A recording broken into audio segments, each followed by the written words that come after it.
그래도 첫 질문이니까 가벼운 질문부터 네. 드릴게요. 죽음이란 무엇입니까? 죽음이 아주 가벼운 질문이 아닌 것 같은데요. 제가 항상 만나시는 분들은 죽음 이후의 모습들을 많이 뵈니까, 죽음이라고 하는 것들은 조금 막연함? 추상적인 부분들? 다들 이렇게 생각을 하시는데, 저한테 있어서에 대한 죽음은 막연하지가 않고, 어떤 하나에 대한 사건이라든지, 또 구체적으로 어떤 분의 삶을 통해서 그 이후에 일어나는 다양한 일들, 이렇게 구체화된 하나에 대한 사건으로 저는 생각을 하고 있죠. 정말 많은 죽음의 사례를 지금 경험을 하셨을 거 네. 아니에요. 그 중에서 뭐 가장 화가 났다라든지 가장 씁쓸해 보였다라든지 가장 슬펐다라든지 약간 좀 가장 기억에 남는 사례 좀 몇 가지 말씀해 주실 수 있을까요? 매 순간마다 이제 슬픈 건 매 순간마다 슬프죠. 모든 죽음은. 모든 죽음이 다 슬프고, 또 모든 죽음, 또 모든 삶들마다 의미가 다 있으니까, 이 세상에 온 이유는 분명히 뭔가에 대한 이유가 있을 것이다라고 생각을 하고 저희들은 접근을 하는 부분들이니까. 네. 그런데 이제 화나거나 하는 부분들은 이런 결과가 오지 않았을 수도 있었을 텐데, 아, 네. 미리 조금만 알았더라고 한다면이라고 하는 부분들, 특히 스스로 이제 목숨을 꺼내셨다거나, 네. 또, 남겨져 있는 분들은, 그냥, 아무렇게나 내팽겨준다 그럴까요? 스스로만 너무 생각하고, 했을 경우에는 굉장히 좀 안타깝죠. 그런 부분들을 보면서. 그 이후에 남겨진 분들이 굉장히 힘들어하고 또 평생을 살아가면서 상처 입고 또 흔적이 남을 텐데 그런 부분들을 보면서 조금 화까지는 아니지만 어느 정도 좀 마음속에서 좀 편치 않은 부분들이 좀 있고 특히 이제 그게 자살 사례를 말씀해 스스로 주시는 거죠. 진게 부분들이죠. 많이들 들어보셨겠습니다. 우리나라가 자살률 1위 국가라는 이제 오명이 굉장히 오래 있고 하루에 36명씩 자살을 한다고 해요. 그러니까 거의 시간으로 따지면은 한 45분 정도마다 한 명씩은 목숨을 끊고 있다 이런 통계인데 그 자살한 이후에 그런 사례들도 직접 많이 이제 목도를 하신 거죠. 혹시 그분들의 어떤 공통점이라는 게 혹시 있었을까요? 공통점이 물론 이제 굉장히 힘드시기 때문에 그런 선택을 하신 분들이 계시는데 그렇죠. 자살이라고 하는 부분들은 사실 실패로 끝나면 제일 좋은데 그런데 어떻게 실패로 끝나지 않고 전부 성공을 하셔서 성공이라기도 뭐하지만 그래서 그런 마지막 순간이 그런 결과들을 보면 남아 계시는 분들이 그로 인한 상처나 그로 인한 부분들로 굉장히 힘들어하고 가족과 지인들 그렇죠. 그런 부분들이 이제 굉장히 좀 큰 부분이죠. 이게 그러니까 주변에 그러니까 스스로 생을 마감하신 분이 계시면 그게 약간 좀 전염이 되기도 한다 하더라고요. 그렇죠. 아무래도 이건 계속해서 빨려 들어가는 어떤 블랙홀 같은 부분들이기 때문에 네. 심지어 가족들에게도 굉장히 큰 영향을 미치고 주변에 가까우신 분들한테도 영향을 미치는 부분들이니까 이런 부분들은 굉장히 좀 위험하죠. 김석중 대표님 이 책 보니까 첫 의뢰 케이스가 그런 자살 사고였다고.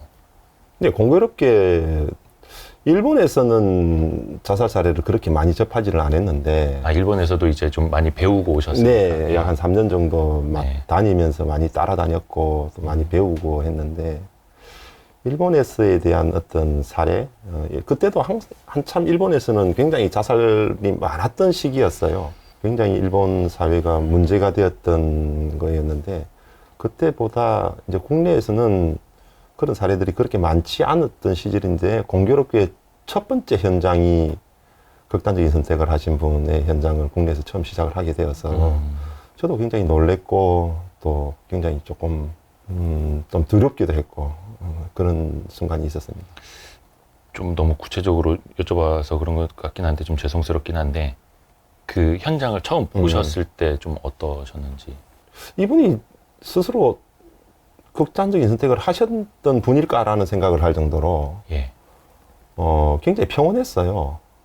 화장실에서 이제 이분 돌아가셨는데 화장실을 제외하고는 그냥 일상적인 생활을 할 수 있는 싱크대에는 하다만 설거지도 남아있는 것도 있고, 또 빨래를 하려고 하시다가 건조대에다가 빨래도 있고, 또 침대라든지 이런 쪽에서는 일담한 책도 있고, 아주 일상적인 생활을 하셨는데 화장실에서 이제 선택을 하셔서 사망을 하셨기 때문에, 아, 이게 오랫동안 생각을 물론 많이 하셨겠지만 순간적으로 어떤 생각들도 하셨구나, 이런 생각들도 많이 하게 되었죠.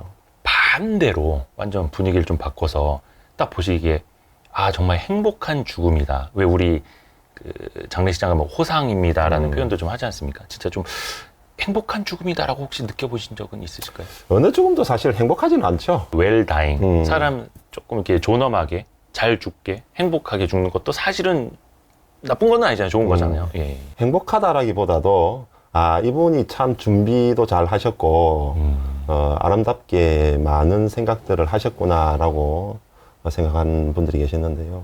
이런 분들 가운데 특히 자신이 사망한 이후에 내 손자는 어떻게 되겠지, 또 내가 이 손자한테 뭘 남겨줘야 되겠다, 이런 부분들을 조금 오래전부터 생각을 해서 기록을 해놓고 메모를 해놓으시고 그러면서 나는 이런 사람으로 기억되고 싶어 라고 하는 의지, 그리고 나는 내 마지막 순간에 그래도 나는 살을 좀 뺄 거야, 뭐 이런 이야기, 그리고 지금까지 해왔던 것들을 마무리는 지어놓고 가야지, 이런 이야기들부터 해서 굉장히 구체적으로 언젠가일지는 모르지만 자신만 생각하는 게 아니고 자기 주변에 있는 특히 가족들 또 손자들 이런 분들을 생각하면서 구체화시켜 놓은 것들을 보면서 아, 이분은 참 삶을 잘 사셨구나, 그리고 아름답게 잘 마무리를 잘 하셨구나, 이런 생각이 들었죠.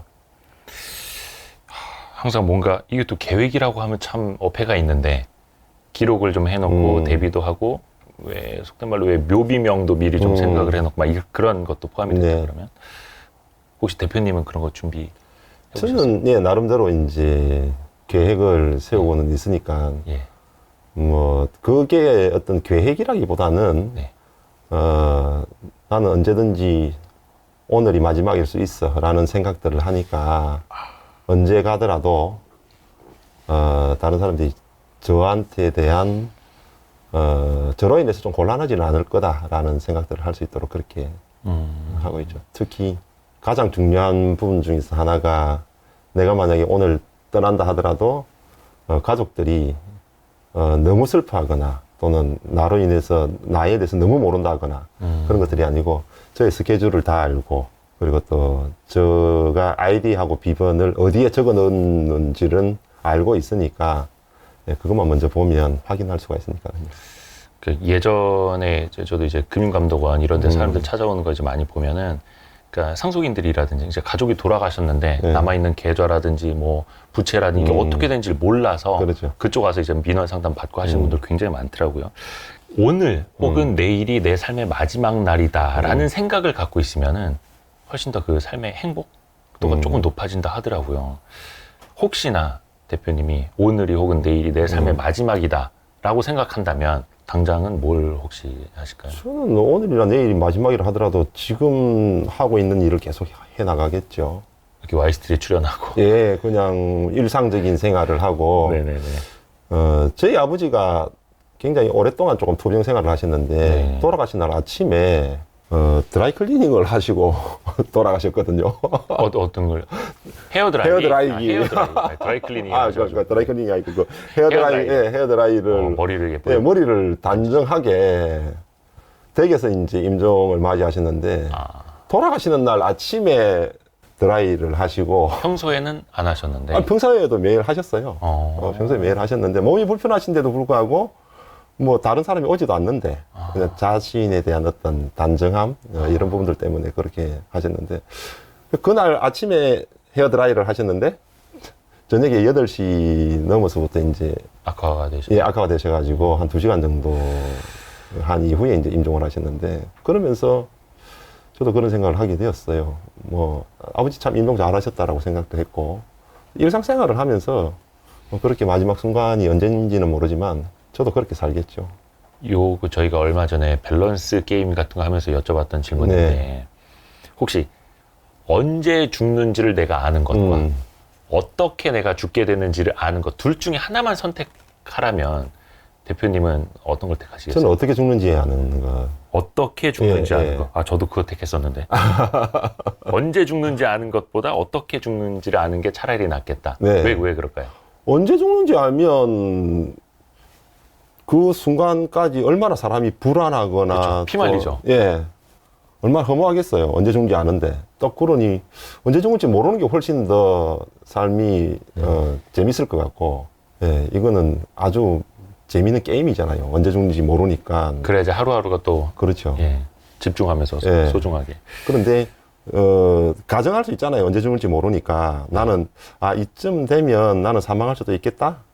왜냐하면 저는 어떤 유전자를 타고 났으니까 우리 집안에 있는 내력들, 그리고 또 우리 집안에 계시는 분들이 어떻게 사망하셨다라는 부분들을 아니까. 그래서 그쵸. 그러한 원인들 때문이라고 한다면 아마 이쯤 연령대에 사망하지 않을까라는 이런 추정치가 있는데, 제가 추정을 딱 했는데 만약에 살아있어요. 그럼 얼마나 행복해요. 저도 한 80대까지만 살면 참 좋을 것 같기는 한데, 우리가 진짜 건강한 사람도 혹은 젊은 사람도 나의 죽음을 좀 미리 준비할 필요가 있을까요? 죽음을 굉장히 많이 이제 대하시는 분이다 보니까. 그래서 죽음을 꼭 준비할 필요는 있을까요? 그러니까 뭔가 어차피 죽을 그러니까 건데. 죽음 이후를 준비한다는 거죠. 예. 정확히 말하자면.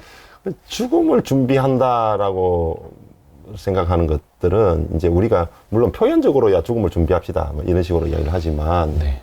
저는 오히려 이제 죽음을 준비한다라기보다는 누군가에 대한 관계 속에서 네. 죽음이라고 하는 것들로 인해서 이별을 해야 되니까 네. 그 이별을 어떻게 준비할 것인가 라고 하는 부분들을 생각을 한다면 이별 준비. 이별을 준비해야 되겠죠. 이제 더 이상 못 만나니까. 네. 더 이상 만날 수 없으니 이 이별을 어떻게 준비할 것인가? 그러면 나라고 하는 사람이 한 사람하고에 대한 관계가 있는 게 아니고 나한테는 여러 가지 역할이 있으니까. 그렇죠. 나는 누군가의 자녀이고 또 누군가의 아빠이고 누군가의 배우자이고 또 나는 누군가의 친구이자 또 직장에서는 또 직장에 대한 부분들 여러 가지 역할이 있으니까 이 모든 사람들하고에 대한 관계를 내가 이별을 해야 되기 때문에 이때 이걸로 인해서 어떤 일이 벌어질까를 생각을 하나씩 해본다면 그러면 자연스럽게 죽음 준비가 되지 않을까요? 그래서 꼭 뭐 죽음을 준비한다. 뭐 내가 언제 죽을 거다. 이걸 잘 알면 상관이 없겠지만 내가 언제 죽을지 잘 모르는데. 그렇죠. 근데 이렇게 죽음이라는 게 막연한 두려움은 누구에게도 있고, 하지만 그 구체적인 거는 정보가 아무도 없고, 네. 언제까지 살지도 모르고 언제 어떻게 죽을지도 모르다 보니까 항상 머릿속에 어딘가는 있는데 이게 잘 뭐 준비를 해야 되겠다, 뭐 필요성 이런 것도 사실은 못 느끼고. 그렇죠. 근데 이제 웰 다잉이라는 게 있지 않습니까? 그래도 존엄하게 죽고 싶은 게 누구나 이제 바람이긴 할 텐데 잘 죽기 위한 준비라는 표현도 좀 있지 않습니까? 그래서 혹자들은 뭐라고 해야 될까? 좀 마지막에 병치레 오래 하면서 막 살기 하는 거, 연명하는 거는 좀 의미가 없다. 그래서 평소에 뭐 하다못해 비타민이나 영양제를 좀 많이 먹어라. 이런 분들도 있고. 대표님이 생각하시는 웰 다잉? 잘 죽기 위한 준비. 이거 하여튼 이게 질문이 되게 어폐가 많습니다. 좀 양해 좀 부탁드리겠고요. 그게 어떤 거라고 생각하세요? 그러니까 모두 다들 이제 웰다잉이 사실 지금 굉장히 웰다잉 해서 좀 유행처럼 사실 좀 번지고 있잖아요. 네. 웰다잉이라고 하는 생각들은 결국은 혼자 자기에 대한 뭐 연명치를 어떻게 할 것인가, 또 자신이 유언장을 기록을 하거나 또 자신의 장래를 생각을 한다거나 하는 이런 혼자만의 어떤 생각으로서 나는 내가 잘 죽을 것이야 이렇게 생각을 하는 게 어떤 웰다잉이라고 생각한다면, 저는 웰다잉이라고 하는 것보다 조금 더 포괄적으로 생각을 해서 나의 마무리를 어떻게 할 것인가라고 하는 측면.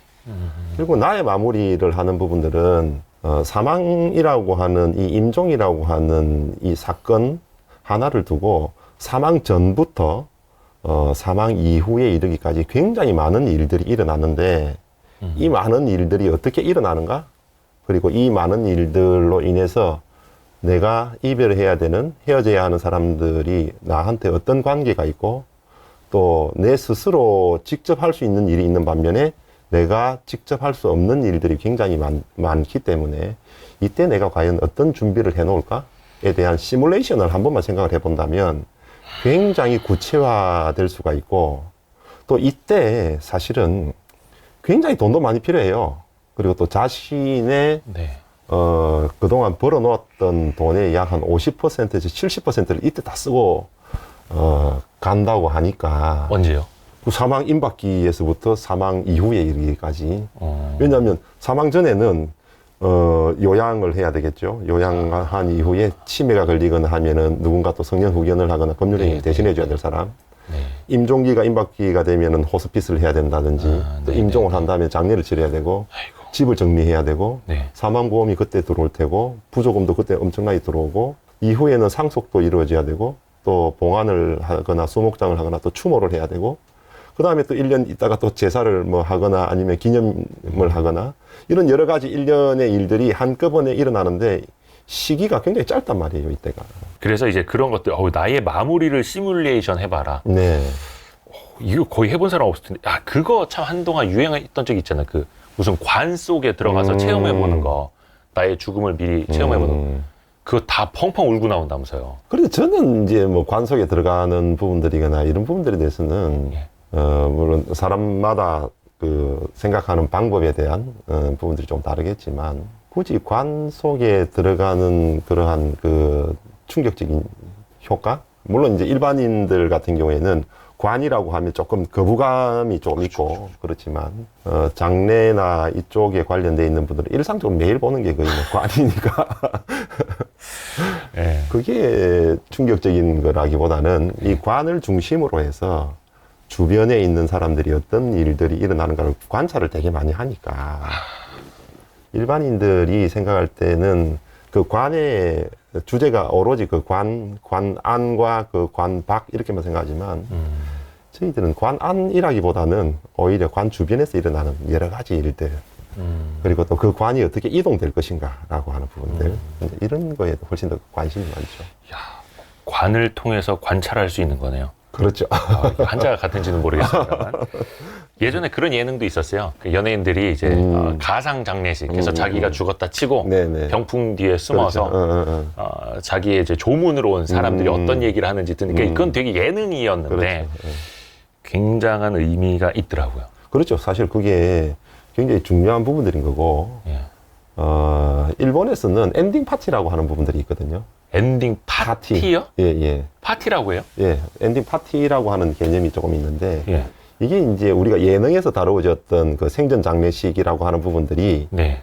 그 엔딩 파티에 대한 개념에서 조금 거슬러 올라와서 된 거거든요. 아, 생전 장례식. 예, 생전 장례식.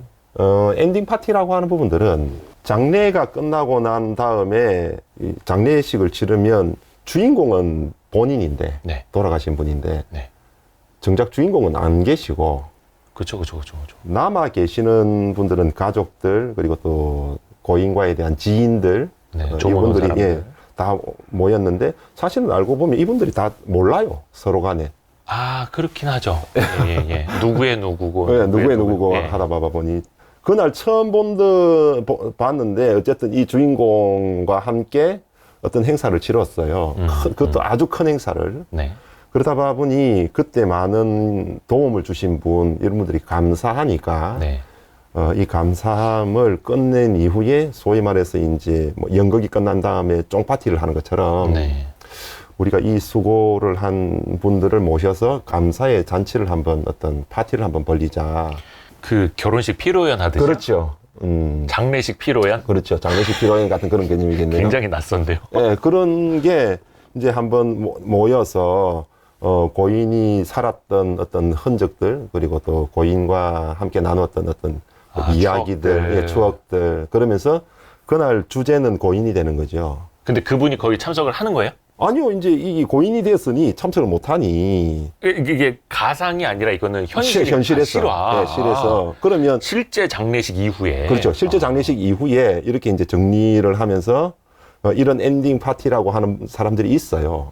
있다 보니 가만히 생각을 하니, 아니 내가 없는데 나를 주제로 해서 파티를 한다? 생각을 해보니, 야, 이거 나 죽고 난 다음엔 하지 말고, 살아있을 때. 살아있을 때 당겨서 미리 좀 하자. 와, 그러니, 좋네요. 예, 그렇죠. 오.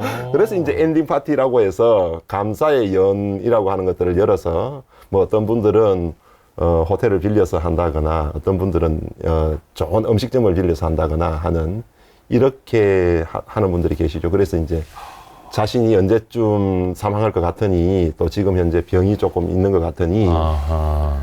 나 죽고 난 다음에 엔딩 파티를 거대하게 하지 말고, 내가 사망하기 전에, 감사하다라고 하는 말씀을 제가 다 전해드릴 테니 다 오셔서 같이 식사하시고, 저한테 하고 싶은 이야기는 예, 본인한테, 당사자한테 직접 좀 해달라.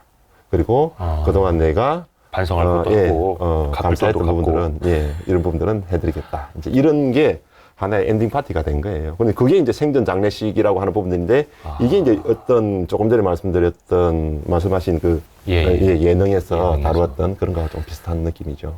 요거를 그러니까 우리나라는 이제 칠순잔치, 뭐 팔순잔치, 요런 거 할 때 뭐 어디 뭐 빌려갖고 음식 먹고 뭐 음악 틀고 노래 부르고 그렇게 그냥 놀다 끝나지 않습니까? 네네. 근데 저는 사실은 이제 말하는 거 듣는 걸 되게 좋아하거든요. 항상 그럴 때, 이 자리에서 토크쇼를 하면 어떨까? 일반인들의. 어차피 자기를 다 사랑하는 사람들하고 모이는 거니까. 그래서 칠순이나 팔순 때, 그렇죠. 돌아가셨다 치고, 이분에 대해서 뒷담화도 해보고, 재밌는 추억, 에피소드도 서로 같이 나누고, 이 문화로 아마 조금씩 바뀔 거예요. 문화 자체가. 결국은, 유행처럼 번지고 있는 웰다잉이라고 하는 것들은 지금 현재의 의식 수준이 그래도 죽음이라고 하는 부분들을 한번 생각해 보는 것. 자기만에 대한 생각에서 그 다음 단계는 자기 말고 다른 사람에 대한 관계에서 내가 죽은 이 다음에 그런 생각들로 점차적으로 사고에 대한 폭들이 높아지고 있는 단계니까. 그래서 엔딩 파티. 요게 용어는 굉장히 낯설었는데 네. 이제 이해가 좀 됩니다. 혹시 보신 죽음 중에 이 유가족들이 너무 좀 야속하다라는 경우도 좀 있었을까요? 안타까운 부분들이 집에 노인이 계시는 경우, 이제 노인을 조금 방치했다 그러죠. 가족과 함께 살 때. 요즘 특히 많으실 것 같아요. 노인은 결국 아이하고 똑같은데 스스로 혼자서는 생활할 수 없는 분이 노인이고, 또 점점 노인은 완전히 퇴화 상태로 가는 정도, 뭐 완전히 인간은 참 생로병사가 그렇죠. 신기하죠. 다시 돌고 돌아서. 그런데 이제 우리가 유아를 방치하면 아이를 만약에 젖을 안 먹이거나, 그렇죠. 아동학대죄가 그렇죠. 있는데. 아동학대가 되는데, 물론 이제 노인을 학대하는 노인 학대죄는 아주 적극적인 학대만 지금 다뤄지고 있고, 소극적인 학대인 방치. 노인은 방치해버리면 그냥 뭐 바지에 대변을 본다거나, 스스로 식사를 못 하시거나, 그렇죠. 또 노인이 드셔야 되는 약들도 굉장히 많은데, 약이거나 이런 부분들을 다 못하는 거죠. 그래서 이런 거를 했던 흔적이 보일 때, 그런 집을 가서 정리를 해줄 때는 그런 모습들이 내부적으로 실제 했던 행동과 외부에 보이는 모습이 전혀 다르실 때, 보이는 모습하고 실제가 다르다고요? 어떤 의미가? 내부에서는 학대 정황이 굉장히 많이 보이는데, 문을 열고 나가는 순간부터는 다른 분들에게 보일 때는 굉장히 효자나 효부나 또는 뭐 딸 같은 경우에도 굉장히 효녀 같은 이러한 건데, 그 왜 또 어르신들은 자식들이 잘 못해도 나가서는 자식 그렇죠. 자랑하고 다니잖아요. 그러니 이제 그런 정황들이거나 모습들이 보일 때, 그럴 때는 이제 뭐 말씀을 못 하니까 저희들은 뭐 어떻게 이야기를 할 수가 없는 거니까 보고도 못 본 척 해야 되지만 심적으로는 조금 불편하죠. 또 그분들이 다시 나타나서 남아있는 재산이라든지 그거에 대한 또 막 권리를 요구할 때도 있고. 예, 그런 부분들도 좀 있으니까. 요 책에도 이제 고독사에 대해서 쓰신 부분을 봤는데, 고독사라는 게 이제 혼자 외롭게 계시다가 돌아가셨는데 그것도 한참 뒤에 발견이 되는 것 아닙니까? 그렇죠. 특히 그 고독사한 시신 같은 경우에는 굉장히 좀 많이 안 좋다고. 사람은 결국 뭐 생물이다 보니 70%는 액체로 이루어져 있잖아요. 왜 인간의 몸은 70%가 수분이다 그렇죠. 라고는 하는데 예. 피가 순환이 안 되니 피가 어떤 식으로든 흘러나오겠죠. 그럼 흘러나오면은 70%가 다 흘러나오잖아요. 흘러나온다고까지 그렇죠. 표현을 할 수 있는 예. 저기예요. 어느 정도 흘러나오느냐면 만약에 사람의 양동이를 두고 뭐 피를 뺀다거나 하면은 네네. 물이 얼마나 많이 나올까요, 사람한테? 저 상상이 안 가는데요. 그렇죠. 예, 예, 예. 사람이 70%가 수분이니 수분을 제외한 나머지 부분들은 그냥 그 세포 조직 해봐봐야 얼마 안 되니까 네네네. 그 엄청나게 많은 양의 그걸 한 곳에 있는 양동이에다가 담아놨다 라고 한다면 그러니까 쉽게 말하면 그냥 100kg인 사람 한 70kg 정도의 그렇죠. 이게 예, 예. 수분이 나오는 그 수분이 어디로 가겠어요, 이게? 그냥 방바닥에 이렇게. 그렇죠. 수분이 그렇게 많이 있다? 단순히 수분에 대한 문제가 아니고 이게 한꺼번에 빠져나와 버리니까 그걸 고독사를 보신 분들은 어떨까요? 가족이나 아니면 지인이나. 그런데 가족은 반드시 봐야 되잖아요. 신원 확인. 그렇죠. 특히 좀. 제일 고독사에서 큰 문제는 그 모습을 가족이 보는 순간 네네. 이분은 죽을 때까지 평생을 그 장면이 잊혀지지 않는다는 거죠. 제3자의 모습을 보는 것만 하더라도 끔찍한데 본인의 가족이에요. 이 본인의 가족이 이런 장면이 내가 목격을 했다? 견딜 수 있겠어요? 그 죄책감 그리고 또 지켜지지 못했다는 그 한 가지뿐만이 아니고 자신에 대한 후회 이런 부분들이 모든 것들이 포함되어 있고 또 여기에 있는 어떤 수분에 대한 문제가 아니고 여기에는 더 끔찍한 어떤 뭐 벌레라든지 뭐 구더기라든지 이런 거에다가 뭐 얼굴 형태를 뭐 상상할 수 없는 모습들이 되니까 그걸 안 봐야 되는데 가족의 일들이 생기면 이제 반드시 봐야 되는 절차가 있으니 굉장히 무서운 거죠, 이게. 보니까 고독사 예방 활동을 굉장히 열심히 하시더라고요. 그렇죠. 강연도 많이 하시고. 그러니까 누구나 알 것 같아요. 고독하긴 죽지 말자. 뭐 나의 존재를 알리고 주변 사람도 연락 자주 하고 예를 들어서 뭐 연락의 빈도가 좀 떨어졌을 때는 먼저 좀 안부 전화로 드리자. 다 알겠는데 이게 사실 잘 안 되잖아요. 실천이 잘 안 되죠. 그 고독사를 좀 예방할 수 있는 방법 좀 간단하게라도 좀 몇 가지만. 첫째는 나도 고독사 할 수 있다라고 생각을 해야 되죠. 자기 자신이 고독사 할 수 있다라고 생각을 하는 거예요. 내가 고독사를 했다 그러면 그 끔찍한 모습을 내가 만들어내는데 그러면 나로 인해서 내 주변에 있는 가족들이 내 모습을 보고 얼마나 놀라겠어요. 그러려면 내가 고독사 하지 말아야지 라고 첫 번째 먼저 생각이 들면 네. 바로 내가 해야 될 게 보이잖아요. 노년에 혼자 계시는 분들 이게 나의 얘기다라고 느끼실 수 있겠지만 그래도 막 사회생활을 활발하게 하는 그래도 중장년층 그 이하는 내일이라고는 생각을 잘 안 하실 것 같아요. 그렇죠. 다들 그러니까 고독사가 생기는 거겠죠. 예, 다들 나하고는 거리가 먼 생각이야. 네. 또는 이건 노인들에 대한 문제야. 이렇게 생각을 다들 하시는데 고독사가 맨 처음에 문제가 된 건 분명히 노년층에 대한 고독사라고 하는 부분들부터 사회적으로 이슈는 되었는데 네. 점차 그 연령대가 50대, 40대, 지금은 이제 청년 고독사라고 하는 말까지 내려왔으니 청년들도 고독사가 네. 있어요. 그러니 청년 고독사까지 내려온 상태에서 뭐 이건 남녀노소 할 것 없이 누구나 다 위험성이 있는 거죠. 그게 이제 점차적으로 사회가 이전보다는 훨씬 더 독립적으로 지내는 시간들이 훨씬 더 많아졌으니까. 그러면 이제 나도 고독사 할 수 있다라는 그 대전제를 가지고 조금 뭔가 뭐 행동으로 바꿀 수 있는 네. 것들은 좀 뭐가 있을까요? 자, 예전에 우리가 대가족 사회였다고 한다면 바깥에 갔다가 들어오면은 제일 먼저 인사를 뭘 하나요? 다녀왔습니다. 예. 그런데 지금 혼자 살고 있으면 네. 밖에 나갔다가 들어왔다. 그러면 다녀왔습니다라고 할 사람이 없죠. 없잖아요. 그죠? 네. 그런데 있잖아요. 전화로. 아, 전화로. 또 아침에 예. 대가족 사회든 어쨌든 부모님이랑 자녀들이 한 방에서 살았던 게 아니고 옛날에도 대궐 같은 큰 집에는 예. 부모님 방 따로 있고 건너서. 건너 네. 방이 있고 네. 또 작은 방에는 본인의 방이 있어요. 네. 아침에 일어나면 뭐 하죠? 문안 인사. 일어나서 제일 먼저 네. 가서 예, 잘 주무셨습니까? 네. 문안 인사. 지금 아침 일어나면은 그냥 화장실 가서 세수하죠. 간단한 건 네. 아침에 일어나서 가족한테 전화 한 통만 해서 어디 잘 잤나고. 가장 간단한 게 아, 그게 왜 이렇게 어렵죠? 아, 네?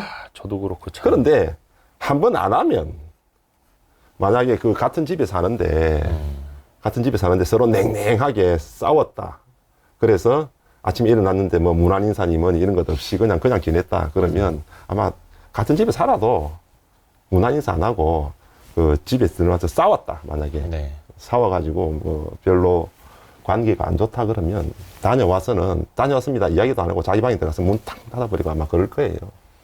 그런데 그게 습관화되어 있으면 자연스럽게 다녀왔습니다라고 해서 같이 앉아서 다음은 1분이든 5분이든 간단하게 소담하고 그리고 자기의 공간으로 들어가는 게 우리가 원래 살았던 가족사회의 생활 방식이었는데 단지 그게 이제 어떤 뭐 여러 가지 이유로 뭐 경제적인 이유나 직장적인 이유나 이런 부분들로 떨어져 있으니까 이런 자그마한 어떤 생활에 대한 지침이라 그럴까요?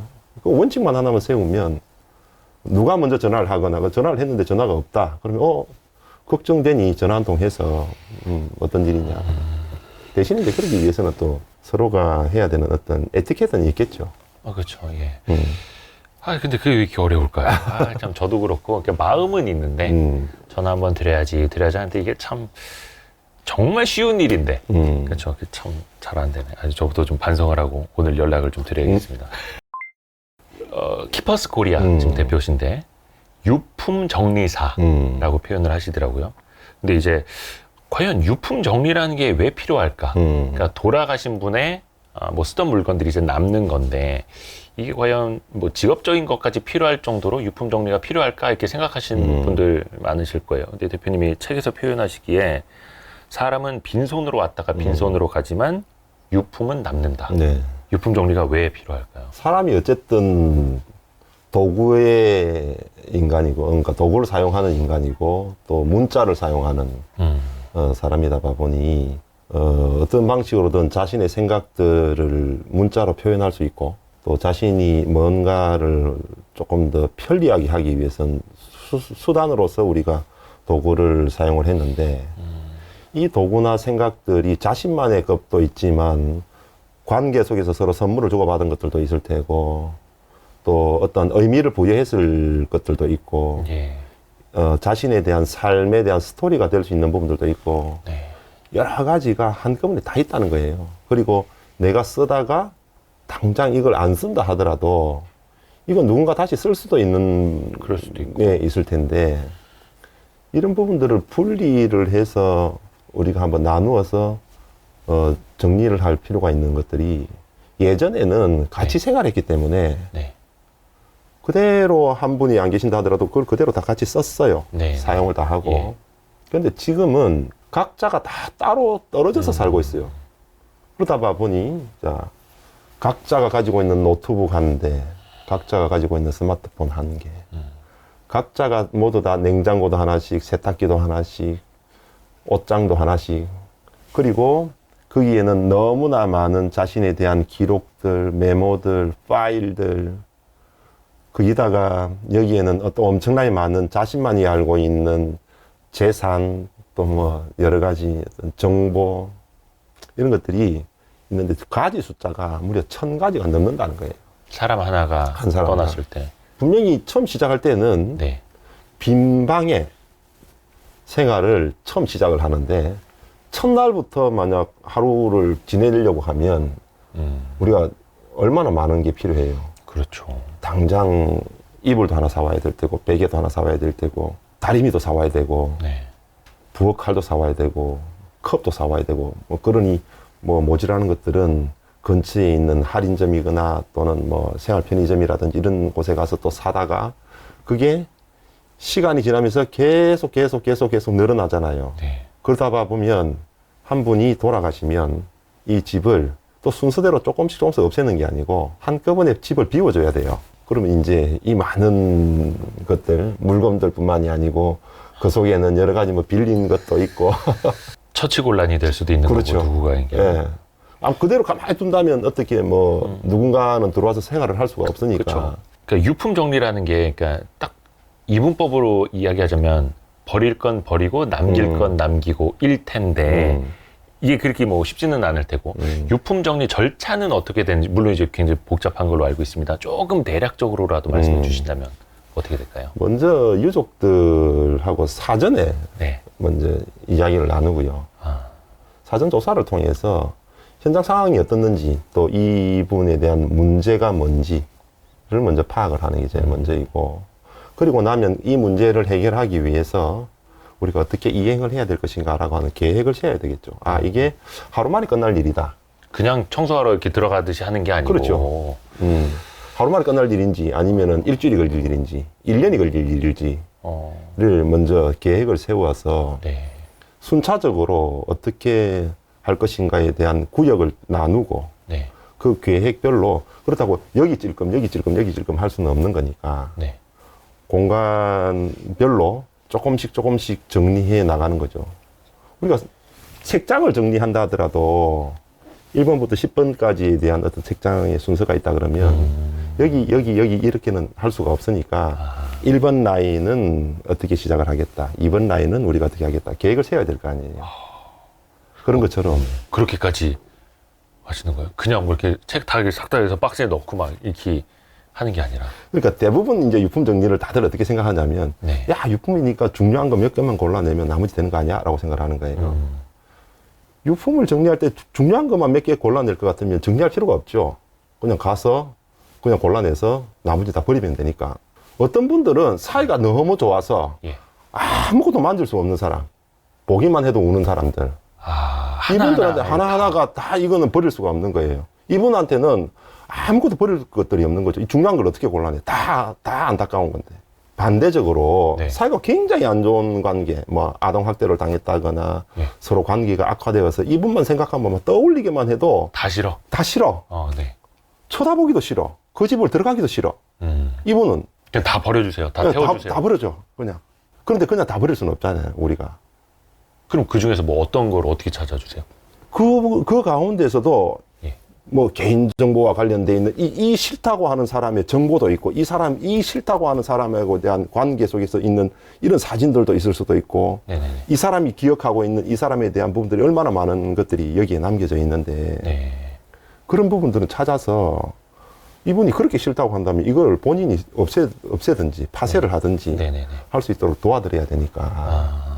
혹시 그 중에서 뭔가 의미가 될 만한 것들도 의미는 결국은 자신들이, 유족들이 각자가 다 다르니까. 예. 유족이 또 한 분이 아니니까. 네. 그 의미들은 각자에 대한 의미인 거고, 이게 추상명차처럼 뭉뚱그리는 게 아니고 굉장히 구체화시켜서 한 사람 한 사람마다에 대한 생각들이 다 다른 부분들인 거죠.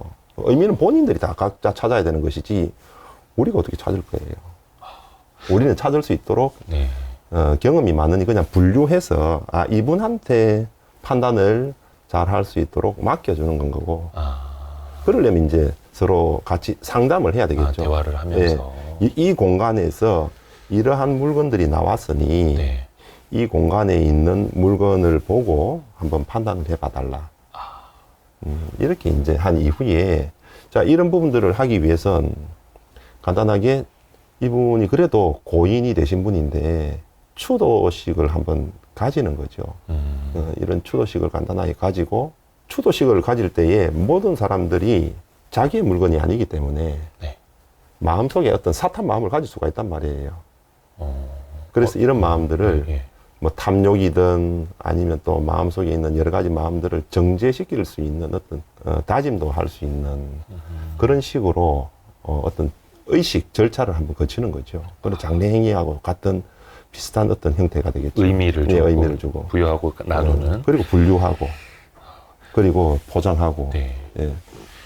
보니까 대표님은 그래서 고인의 어떤 뭐 사진 앨범이라든지 일기장이라든지 메모 같은 것도 다 이렇게 보신다고. 그렇죠. 보면서. 이제 단순히 일기장이나 사진이 나뿐만이 아니고 네. 일기장이나 사진은 유족들한테 전부 다 정료한 부분들인 거고 네. 저희들은 이분이 어떤 관계 속에서 누구하고에 대한 관계에서 많이 있었는가 그리고 네. 또 이분의 삶이 또 어떻게 했는가 어떤 거 좋아하셨는지 네. 이분들 보아야 나중에 남아 계시는 분들이 아름다운 기억을 가질 수 있도록 결국은 다 기억하고 추모하고 오랫동안 그 기억들을 가질 텐데 이 고인이 좋은 기억으로 남도록 해드리는 게 이분을 위하는 것이지 이미 이제 영면으로 들어가신 분인데 네. 굳이 꼭 이분이 안 좋은 것들이라든지 이런 부분들은 조금 가려주는 게 좋지 않을까요? 네, 그래서 선한 영향력을 계속해서 남겨주고 남겨져 있는 분들에게 아름다운 기억들을 가지고 서로가 좋은 기억들을 가질 수 있도록 그런 작업들을 해주는 거죠. 근데 이제 유품 정리하러 들어가셔서 제일 처음 확인하시는 게 냉장고라고 하시더라고요. 어떤 특별한 이유가 있나요? 냉장고를 보면 이분의 생활 습관이 한눈에 딱 바로 보이니까 냉장고에 매일 하고 있는 습관이라 그럴까요? 생활 습관. 어떤 분들은 네. 조금 귀찮다 하더라도 일반적인 그 음식물이라든지 이런 분들에 대한 포장 용기를 다시 자신의 패킹이라든지 이런 쪽으로 네. 바꿔 놓아서 그런 부분들을 잘 해 놓았거나 또는 이게 좀 오래됐거나 하는 부분들은 바로바로 없애거나 하면서 이분들에 대한 생활 습관이 보이면 이런 생활 습관과 비슷한 나머지 부분들도 다 대부분 그렇게 생활을 하셨을 테니 순서가 바뀌면 안 되잖아요, 이게. 거기에서 이제 유추가 시작되는 그렇죠. 거네요. 시작을 할 수가 있으니까. 대부분 보면, 유품정리 현장을 가보면 한 번은 다른 사람이 손을 한번 댔거든요. 뭐에서 찾거나 중요한 부분들을 하느라고, 이분들은 중요한 것을 찾는다고 찾으셨는데, 네. 저희가 볼 때는 이걸 찾는다고 찾았다라기보다는 그냥 막 뒤져놨다고 엉망진창으로. 도둑 들어온 것처럼. 뭐 도둑까지는 아니죠. 이제 본인의 가족들이니까. 그런데 유족들이 중요한 것을 찾느라고 그런 활동들을 해놓으면 저희들이 가서 보면 순서가 많이 바뀌어 있으니까 이분에 대한 의도나 중요한 곳에 중요한 어떤 위치라든지 이런 부분들을 놓칠 수가 있으니까. 유품 정리하다가 눈물 나는 경우도 굉장히 많으시다고 하시던데요. 사실은 제가 눈물이 굉장히 많아요. 그래서 예, 중년 남성. 예. 아니, 중년 남성이라서 그런 게 아니고 제가 뭐 좀 감성적인 부분들이 좀 있긴 있는데 네네. 아무도 없을 때는 사실 앉아서 굉장히 많이 울어요. 그 어떻게 보면 이제 의뢰인 예. 그 고인들의 뭐 유품이라는 걸 보면서요. 그렇죠. 텅 빈 방에서도 울기도 하고 또 자그마한 어떤 뭐 그 생각들이 고인이 이걸 이렇게 하시려고 했구나라고 하는 부분들. 또 최근에는 뭐 정말로 다 말라 있는데 그 속에서 자그마한 어떤 식물이 이렇게 올라오고 있더라고요. 예. 그런 걸 보면서도 울기도 하고. 아, 그 대표님이 참 감성적이시네요. 예. 그런데 이제 유족들 앞에서는 완전히 달라지죠.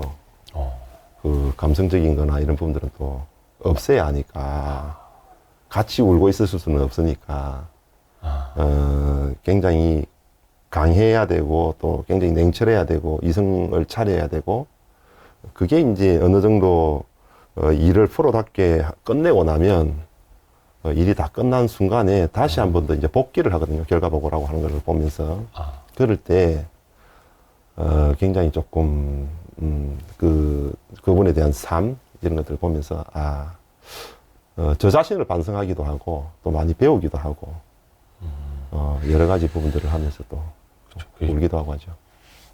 유가족들하고 같이 있는데 유품 정리사가 더 많이 울고 있었는데 안 되니까 예, 뭔가 프로로서 그런 적도 있었습니다. 아 그래요? 예. 근데 옆에서 유가족도 울고 있으면 같이 좀 이렇게 동조되잖아요. 울죠. 특히 충문을 할 때 충문을 이제 하면 뭐 유세차 하면서 하는데 네. 그때 사실은 다른 분들은 모르지만 저는 이렇게 수그려 가지고 울고 있어요. 밤낮으로 슬피 울며 수국야채, 애모불명 그러면 밤낮으로 슬피 울면 이 진짜 편하지 않다라고 하는 이런 표현을 지금 하고 있는데 고인을 항상 사모하고 그리워하고 하는 마음들 때문에 이 지금 유족들이 슬퍼해서 그걸 충문에다가 넣어서 표현을 하고 있는데 혹시 울죠. 조금 뭐라 해야 될까? 뭐 감동스러워서 우셨다라든지 약간 가장 기억에 남는 사례는 어떤 게 감동은 한 절반 정도는 엄청나게 또 감동스러워요. 굉장히 절반 정도는 조금 불편한 부분들도 조금 있고 특히 이제 감동스러운 부분들은 이제 본인의 가족이 아닌데도 불구하고 네. 조카들이 성심성의껏 굉장히 잘하신 경우들도 있어요. 자녀가 없거나 그럴 경우에 그럴 분들은 특히 요사이는 결혼들을 조금 늦게 하시니까 이제 결혼 정년기를 조금 놓쳐서 네. 자녀가 없는 분들이 좀 많잖아요. 네. 그러면 젊었을 때는 상관이 없는데 연세가 드시면 자녀가 없으면 결국 나중에 두 분이 한꺼번에 돌아가시는 게 아니고 두 분 가운데서 부부 가운데서 한 분이 먼저 돌아가시면 혼자 남게 되는데 그렇죠. 그럴 때에 자기 형제들도 이미 다 이제 대부분 다 떠나시고 또 배우자 가운데서 배우자가 떠나게 되면 자연스럽게 배우자의 인척지간이죠. 이런 관계가 좀 소원해지니까. 멀어지죠. 예. 그러면 결국 자기 주변에 남아있는 사람들은 조카라든지 아니면 조금 근처에 있는 지인이라든지 이런 쪽 말고는 사람들이 별로 없잖아요. 마음을 주고받을 수 있는 사람들이 그런 사람들밖에 안 남으니까. 그랬을 때 이분들이 그래도 자신의 부모님처럼 똑같이 생각을 하고 했을 때에 그럴 때는 굉장히 좀 고맙기도 하고 이런 부분들 때문에 또 특히 우리나라 사람들은 정을 좀 주고받을 사람, 마음을 주고받을 사람, 따뜻한 말 몇 마디라도 나눌 사람이 필요하잖아요. 그렇죠. 진짜 모두가 다 이제 같은 건데 혹시 그 유품이라는 것도 사실 버리고 싶은 것도 많지만 좀 이렇게 속된 말로 돈 되는 게 분명히 있지 않습니까? 예, 그래도 어차피 다 이제 생활인들이고 뭔가 그러다 보니까 그 돈 되는 유품 때문에 혹은 돈이 안 되더라도 뭔가 의미가 있는 유품 때문에 이제 가족들끼리 싸우는 것도 좀 보셨을 거 아니에요? 유품 때문에 싸우는 경우도 사실 좀 허다해요. 특히 각자가 처음에 이제 부모님의 이제 유품을 정리할 때에 보면 서로에 대한 생각에 대한 방식이거나 기여도가 조금씩 다르거든요. 똑같은 자식이라도. 자식이라도 부모님이 뭐 이런 이야기 하잖아요. 왜 형은 장남이니 장남이니까 내 제사 아빠가 다 해줘야 해줬고 돼. 뭐 어쨌고 뭐 그다음에 내가 얼마나 뭐 살면서 이랬는데라고 하는 이런 이야기들도 있고 부모님은 똑같이 해줬다고 생각을 했는데 네. 받아들이는 입장에서는 그게 조금씩 다르니까 그렇죠. 거기에서 또 남자인 아들과 딸은 또 다르죠. 차별 대우를 받았다고 생각을 하니까 따님들은 그렇죠. 뭐 장남, 차남 다르고 뭐 네. 아들, 딸 다르고 막 이게 다 그렇죠. 네, 느끼죠. 그런데 이제 사이가 좋을 때이거나 또 부모님이 살아계실 때는 서로가 그런 부분들에 대해서 양보하거나 조금 억누르고 살다가 이제 그래서 부모님이라는 어떤 심판이 있을 때는 그렇죠. 페어플레이를 하다가 안 계시니까 그러면 마음속에 있던 이야기들을 그나마 억눌려서 있는데 이제 본격적으로 이게 이제 재산이라고 하는 부분들이라든지 또는 집에 있는 물건이라든지 이런 부분들이 있으면 네. 이걸 가지고 이제 나누기 시작을 하는데 이게 칼로 케이크를 자르듯이 이렇게 자를 수는 없잖아요. 네네네. 어떤 것들은 돈이 나가야 될 부분들도 있고 어떤 것들은 마치 돈이 나가는 것처럼 보이지만 돈 주고 버려야 되는 것들도 있고 네. 그런 부분들을 서로 나눌 때 이건 너가 져가라 이건 나 할게 이게 원활하게 잘 되면 되는데 그렇지 않으니 그때부터 자그마한 것부터 시작을 해서 다투기 시작을 하죠. 그러면 다투기 시작을 하면 이것만 가지고 하면 되는데 이제 역사를 이제 거슬러 올라가는 거죠. 소급해서 옛날에 뭐 누가 뭐 그때 얼마 가져갔고 아버지가 뭘 해주셨고 막 이게 다 나오는 거죠, 그냥. 예. 그러니까 가장 최근 거부터 이제 아버지 아플 때 또는 뭐 엄마 아플 때 뭐 했느냐 내가 모든 거 다 포기하고 나는 여기 다 매달렸는데 뭐 했느냐. 그때 정말로 야속했다. 그 마음 아느냐부터 시작을 해서 항상 그런 부분들을 가지고 있으니까 사실은 그런 옆에서 병간호를 하거나 안 하신 분들은 미안한 마음을 가져야 되는데 그걸 그냥 돈을 주면 된다라고 이런 마음을 가지시니까 그 잘못된 생각이죠, 이게. 돈을 주거나 하면 오히려 간병인이거나 또는 그 요양을 하시는 사람들을 채용을 해서 24시간 채용을 해서 실제 비용을 지불해 보면 그 비용이 얼마나 비싼지를 알 텐데 네. 그걸 돈을 안 받고 또 거기다가 어떤 직업적으로 하는 게 아니고 부모이기 때문에 24시간 정말로 모든 나의 다른 기회 비용을 다 포기하고 여기에 매달렸는데 그런 것들을 마음이라도 조금 보상을 받으면 괜찮은데 마음조차도 보상을 못 받고 모든 것들을 본인이 전부 다 오롯이 다 감수해야 되니까 가만히 있겠어요. 아니 근데 그럴 때는 어떻게 해야 돼? 이게 사실 되게 일반적인 일이에요. 사실은 되게 흔한 일이고.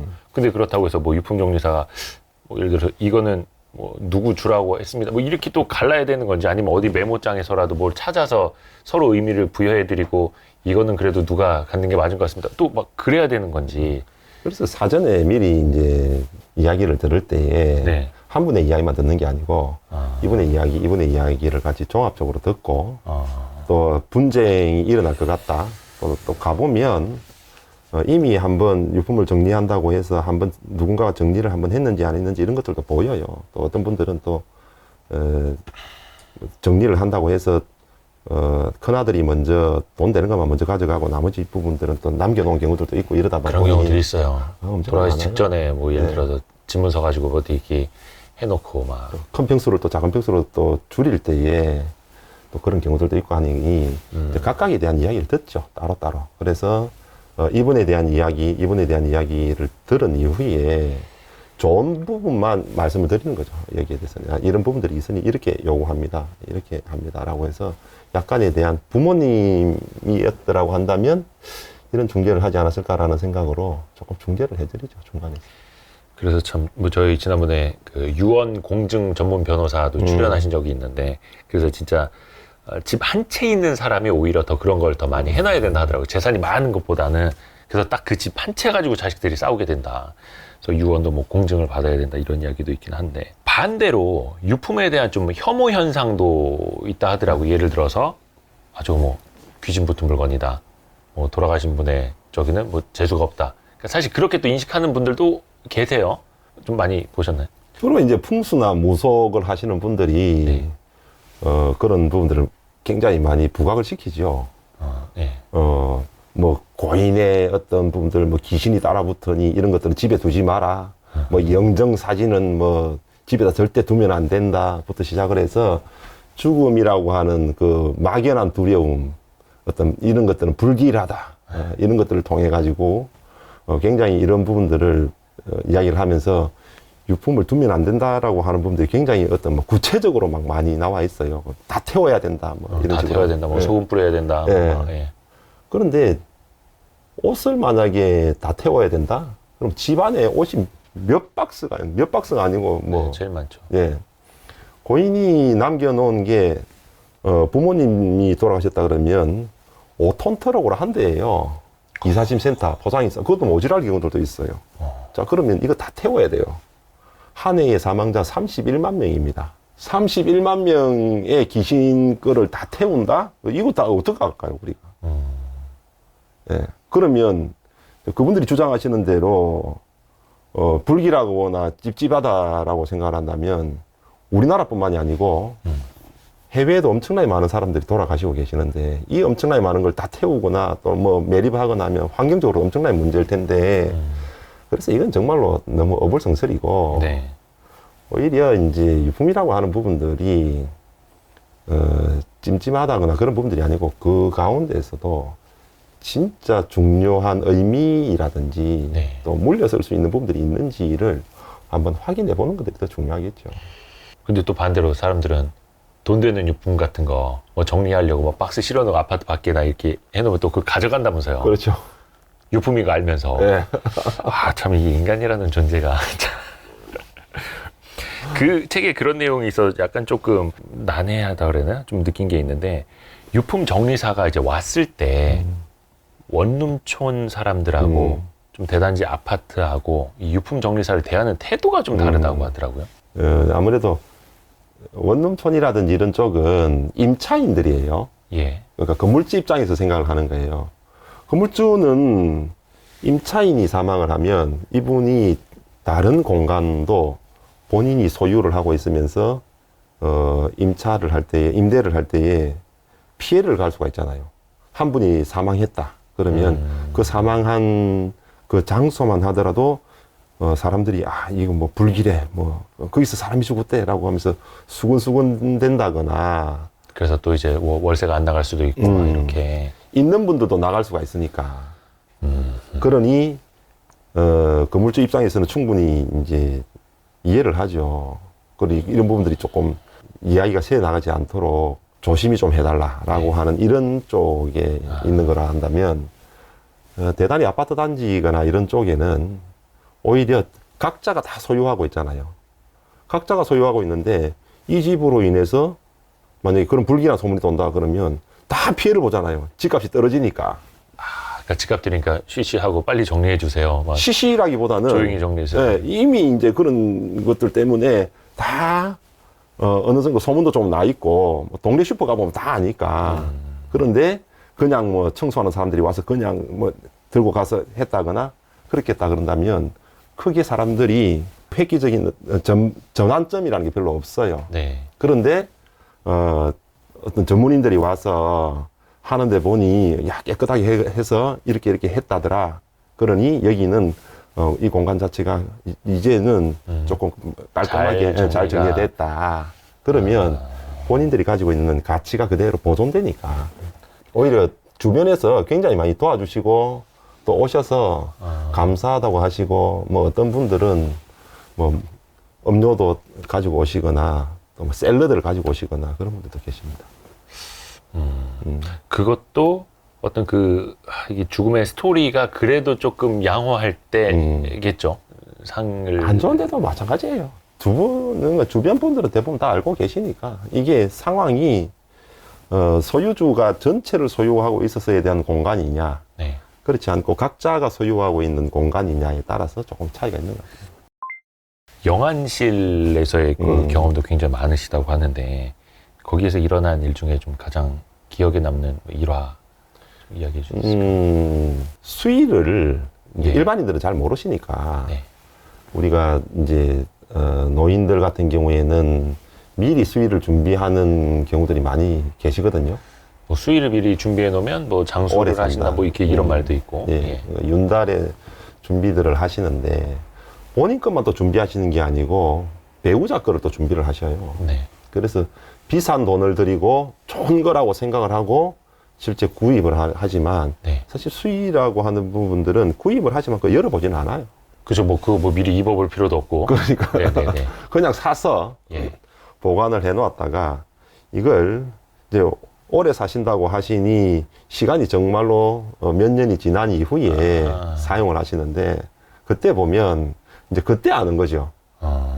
그런데 이제 위에서는 그 문상객을 받거나 그럴 때 이야기를 하면 수위를 미리 준비해 놓았으니 제일 좋은 수위를 준비해 놓았으니 이 수위를 꼭 입혀달라라고 이제 부탁을 하셔서 실제 좀 열어보면 이제 전문가들이니까 보면 이건 좋은 수위가 아닌데 그 막 몇백만 원짜리 수위라고 말씀을 해서 건네 받았는데. 그렇죠. 그러니까 그 수위 그 사기도 많은 거예요. 많죠 이쪽 부분은. 특히 어르신들 상대로. 그렇죠. 막 이거 뭐 잘 200만 원짜리, 300만 원짜리 뭐. 예, 근데 그 수위가 종류가 이게 뭐라든가 이게 3배라고 해야 예, 되나? 3배. 3배? 예. 그냥 3배를 하면 되는 거 아닌가? 근데 그것도 막 등급이 있어요. 무슨 뭐 비단이 있고 막 그런가요? 비단까지는 아니지만 3배가 제일 높고 네. 국산으로 되어 있는 3배가 제일 높고 요사이는 대부분 다 수입을 하고 네. 또 한지 수위라고 그래서 또 친환경으로 요즘은 또 만들고 있으니까 여러 가지가 있는데 돌아가신 이후에 수위를 어떻게 좋은 걸 입힌다? 이제 이런 부분들은 이제 그 등급에 따라서라기보다도 결국 하루 이틀밖에 이제 입질 못 하실 텐데. 유족들은 되게 의미를 좀 많이 부여해드리고자 하는 거죠. 그렇죠. 그래서 왜 노잣돈이라도 더 넣어드리려고 하는 거고. 장례를 치르게 되는 건 사실상 거의 대부분 갑작스러운 것들이 많잖아요. 근데 이것도 비용이 상당히 많이 들죠. 비용이 굉장히 많이 들죠.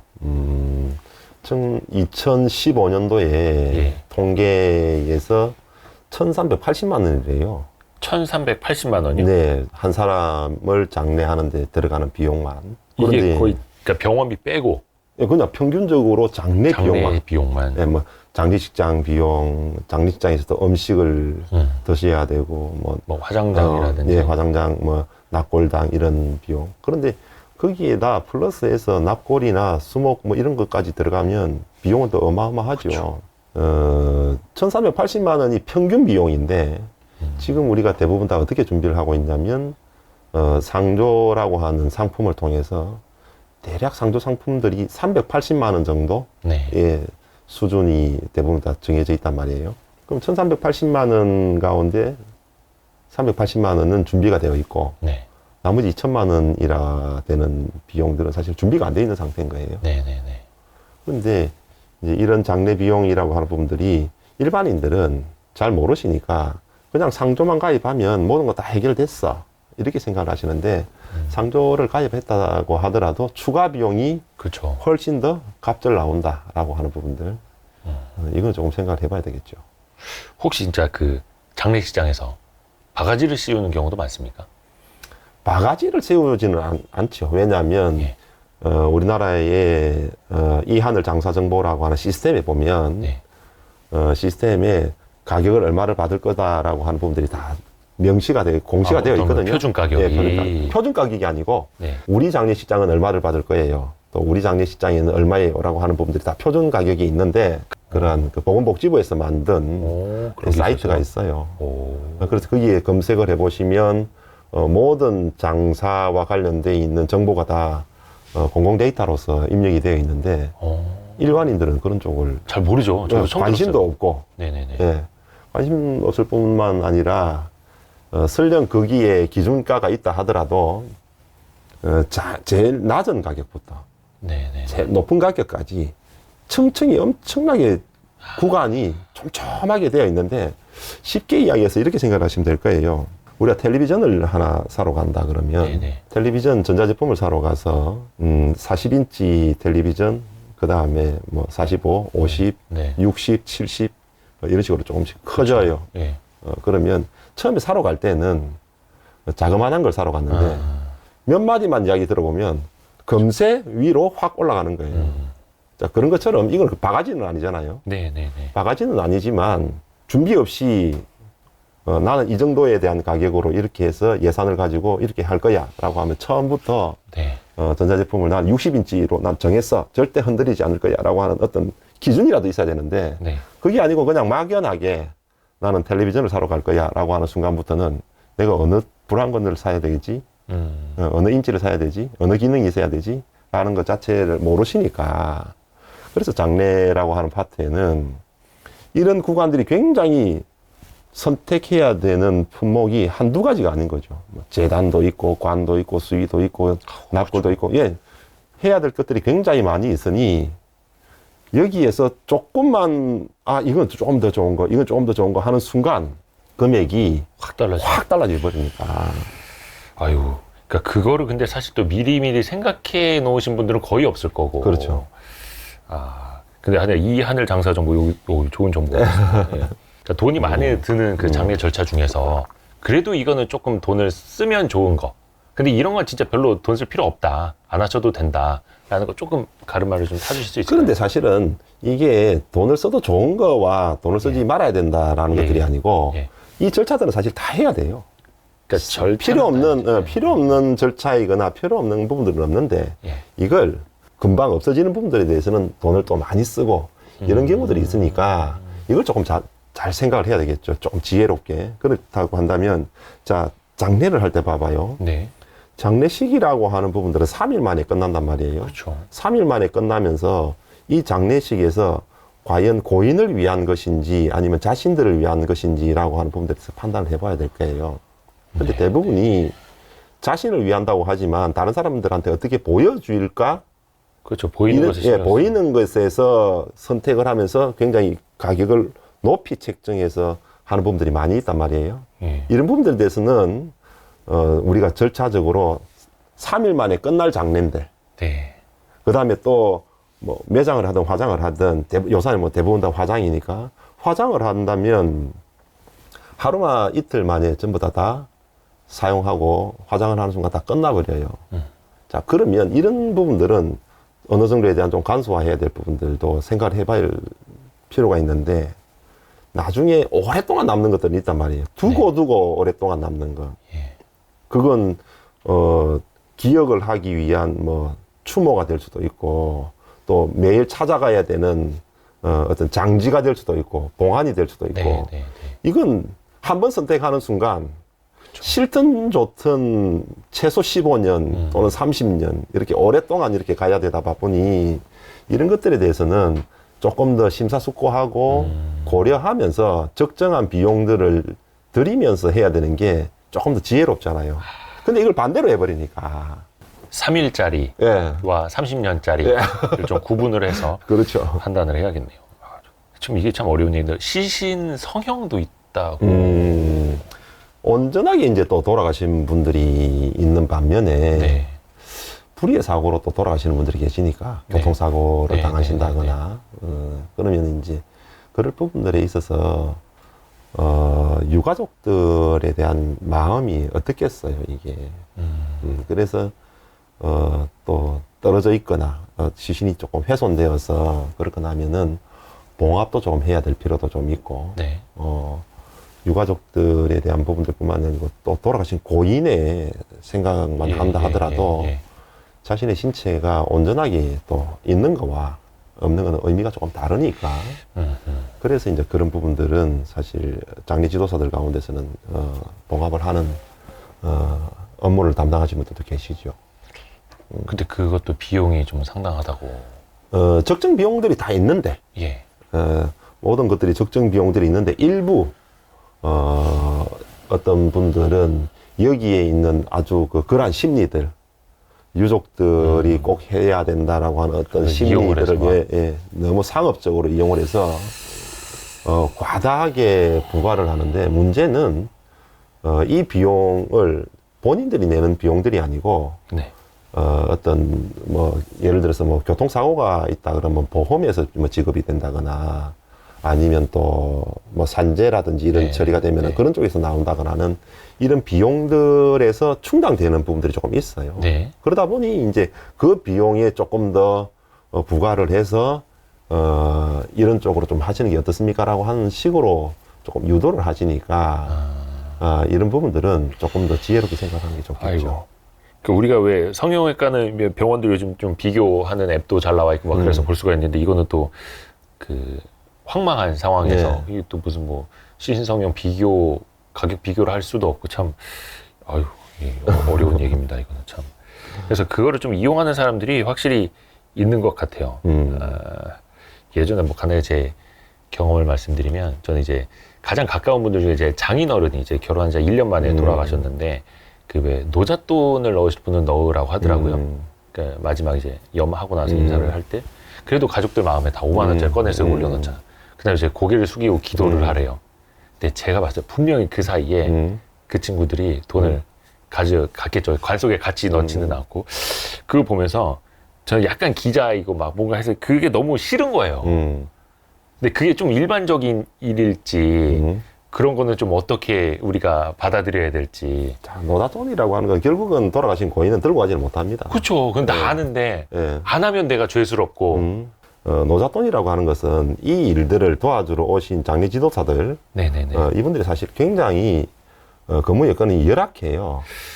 그쵸. 또 사회적으로 조금 다른 사람들보다 조금 터부시 받는, 실제 이 일을 하는 사람들이 사실 존경을 받아야 되는데도 불구하고 그렇지 못한 게 지금의 세태라 그럴까요? 일본 같은 경우만 하더라도 이 정도까지는 아니고, 오히려 이제 장례 지도사들이 사회를 집도를 하고 또 연결식을 전체적으로 이끌어 나가고 하면서 굉장히 선진화되어 있는 데 반해서, 우리 사회는 아직도 옛날에 있었던 머물던 어떤 장의사이거나 이런 문화로서 일부 또 활용을 했던 뭐 노잣돈 넣으세요. 뭐 옛날에 연구차라 그러죠. 그 네. 타고 가다가 그 새끼줄 같은 데다가 돈을 꼽으세요 하는 이런 부분들도 있었는데 예. 지금은 상조 문화로 많이 바뀌면서 이런 게 거의 없어졌어요. 사라졌어요. 그런데 이제 입관을 할 때엔 시신이 굉장히 무거워요. 네네네. 또 이분들을 고인을 다룬다고 하는 부분들은 굉장히 엄숙한 것들도 해야 되고 이 멘탈을 이겨낸다는 것들도 이게 직업이다 하더라도 이걸 이겨낸다는 건 굉장히 힘들기 때문에 네. 이분들이 수고하시는 데 대해서 어떤 보상을 해줄 수 있는 게 가서 뭐라고 이야기를 하겠어요. 그래서 그분들한테 이분들 고인을 위해서 해줘서 고맙습니다라고 하는 어떤 성의의 표시 예, 그런 부분들로 받아들여서 해주신다면 서로가 적절하게 아마 서로에 대한 고마움들을 서로가 느끼지 않을까요? 그러니까 오히려 노잣돈을 빼간다가 아니라 그렇죠. 그게 이제 그분들의 수고비이고 조금 더 의미를 살려서 간접적으로 드리는 그렇죠. 그러니까 그렇게 생각하는 게 오히려 더 낫겠네요. 그렇다고 가서 뭐 호주머니에 찔러줄 수는 없잖아요. 그러니까 너무 그걸 돈의 금액이 얼마다 또는 무엇이 얼마다 이런 것들이 아니고 스스로들이 이분들이 그래도 수고를 많이 하시는데 우리가 성의를 무엇으로 표현을 해드릴 수가 있을까? 그렇다고 한다면 그걸 합법적으로 조금 더 전달을 해줄 수 있도록 그렇게 마음가짐을 가지는 게 더 낫겠죠. 관 속에는 보면 네. 이 장례 지도를 하시는 분들이 네. 노잣돈 대신으로 네. 그 별도로 인쇄되어 있는 돈이 따로 있어요. 아 그래요? 예, 있어요. 그래서 그런 부분들을 운하하고 같이 함께 그걸 넣어드립니다.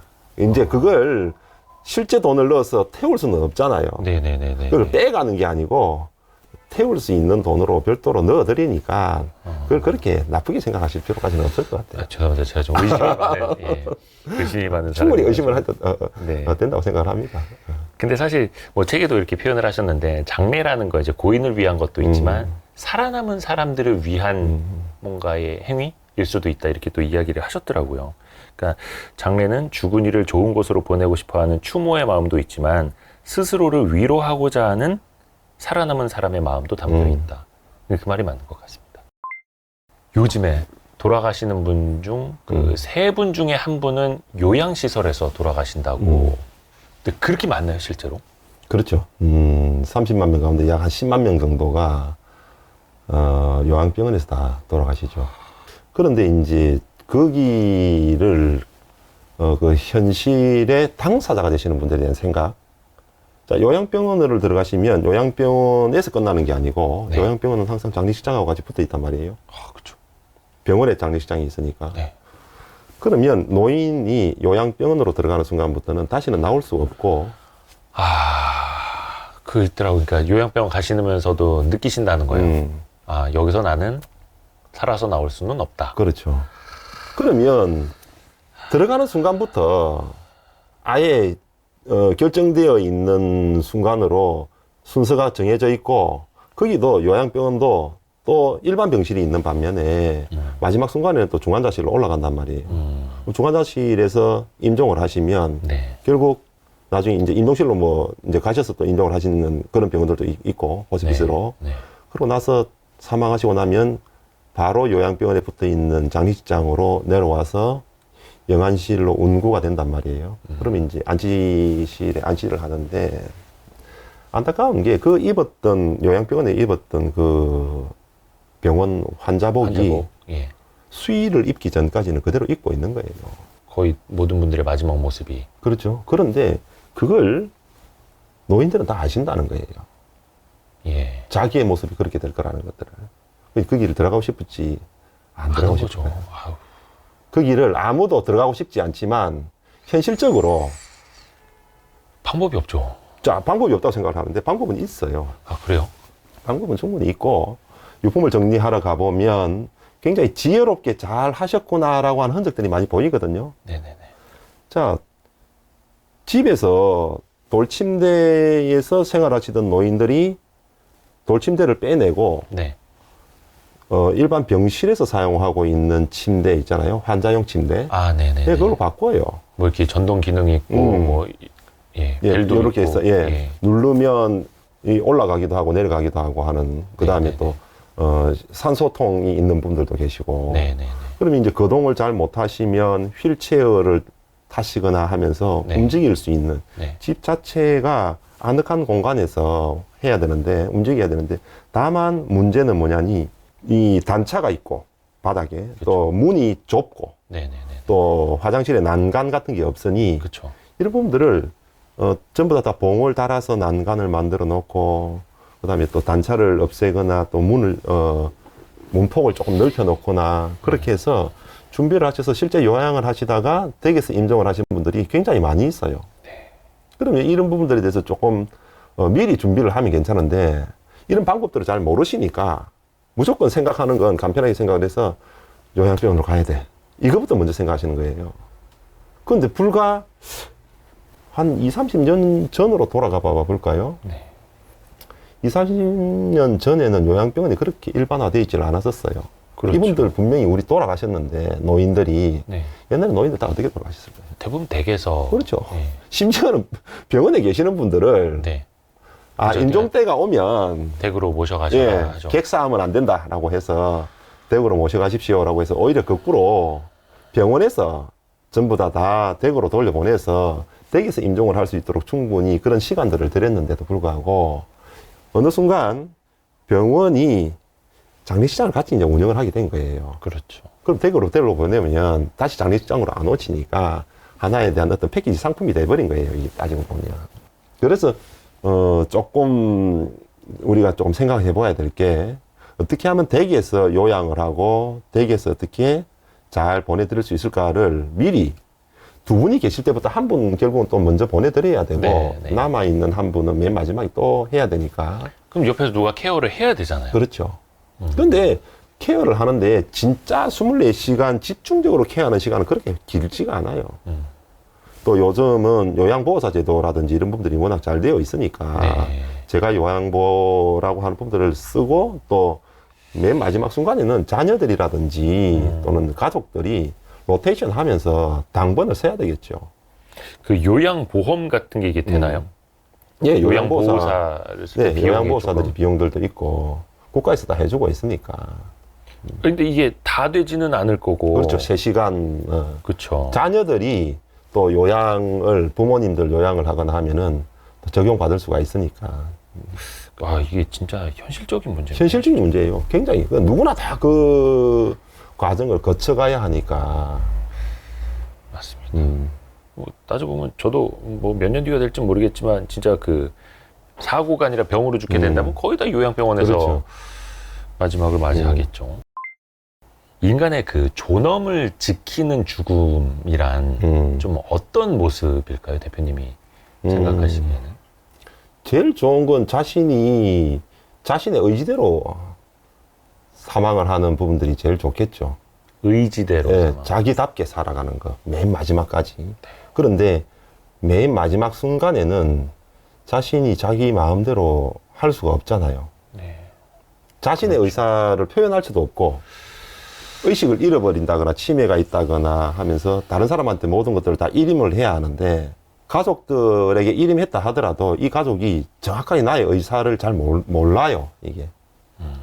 그렇기 때문에 첫째는 내 의지대로 뭔가가 이루어질 수 있도록 자신의 의사를 반드시 조금 표현해 놓는 것들이 중요한 거죠. 그럼 인간은 결국 문자를 사용을 하니까 뭐 녹음을 하시든 아니면 글자로 적어 놓으시든 영상을 찍어 놓으시든 나는 이렇게 했으면 좋겠다라고 하는 부분들에 대해서 조금 적어 놓고 그 다음에 마무리가 된 이후에, 임종을 맞이한 이후에는 내가 어떤 기억으로 기억될 것인가라고 하는 부분들이 미리 조금 이별을 준비하고 생각을 하신 분들은 좋은 기억으로 남을 텐데, 그 평생을 잘 살아오시다가 그 마지막 순간에 조금 잘못해버리면 남아 계시는 가족들은 좋은 기억보다는 조금 좋지 않은 기억들로 오래 가니까, 그렇죠.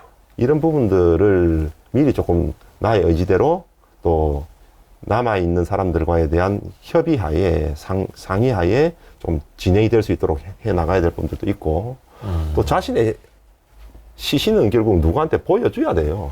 원하든 원치 않든. 원치 않든 뭐. 결국은 맨 마지막 순간에는 아이가 태어날 때 벌거벗어서 이래 나온 것처럼 맨 마지막 순간에는 환자 복이든 뭐든 수의로 갈아입기 위해선 결국 모든 것들을 전부 다 벗어야 됩니다. 누군가에게 정말 자기의 뭐 실오라기 하나 걸치지 않는 모습들을 다 보여줘야 되는데 그때 자신의 몸이 너무 보기 흉하거나 또는 그런 모습들을 보여주는 것보다는 자신의 신체가 온전하게 다 좀 온전하고 건강한 모습으로 마지막을 맞이할 수가 있다면 그러면 굉장히 조금 더 인간에 대한 삶이 뭘 해야 될지도 좀 나올 테고 사망 이후에도 다른 사람들하고 대한 관계 속에서 결정이 될 거라서 그게 연속적으로 좀 그 존엄이 지켜지지 않을까 이런 생각을 하고 있습니다. 그 책에 저는 되게 많이 깨달음을 갖게 된 게 유족이라는 단어에는 후회를 품은 사람이라는 뜻이 내포되어 있다라고 말씀을 해주셨어요. 요거에 대해서 좀 마지막으로 한 말씀 해주세요. 제가 제일 많이 듣는 이야기. 네. 이런 일이 일어날 줄 몰랐다. 차라리 이럴 줄 알았더라면. 이런 이야기를 거의 대부분의 유족들한테서 듣게 됩니다. 아무도 모르죠. 이런 일이 일어날지도 모르고, 이런 일이 일어나서도 안 되고, 하지만 어쩔 수 없이 이런 일들은 자신도 모르게 자기 앞에 다가설 수도 있는데, 그랬을 때에 그게 이제 내일이 되었든, 모레가 되었든, 아니면 오늘 지금 당장 집 앞을 나가다가도, 사람 일이라는 건 어떻게 될지 모르기 때문에, 네. 결국 후회가 남지 않는다라고 하는 것들, 지금 당장 살면서 내가 다른 사람한테 후회 남지 않는 행동, 또 상처 주지 않는 말, 뭐 설령 서로가 별로 좋지 않았다고 한다면 그걸 어떻게 풀어나가야 될 것인가 하는 이런 생각들을 조금 하면서, 유족이라고 하는 것들은 결국 슬픔을 바탕에 깔고 있으면서 마음이 별로 좋지 않잖아요. 네. 이런 순간이 올 텐데, 이런 순간에 조금 덜 슬플 수 있는 방법은 뭘까? 예, 어차피 슬픈데 아주 깊게 슬픈 분들은 후회를 많이 하시는 분들인 거고, 네. 조금 그나마 후회를 작게 하시는 분들은 조금 얕게 슬퍼할 수가 있으니까 평소에 그러한 슬픔을 깊게 되지 않도록, 후회하지 않도록 평소에 매일매일 이렇게 조금 생각을 해야 되겠죠.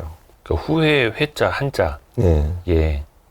마음 심자와 어미 모자가 합쳐진 거라고. 그래서 어머니를 생각하는 마음이 바로 이제 후회 회자라는 얘기 듣고, 그 뒤로도 이제 부모님한테 전화 못 드렸네 이거.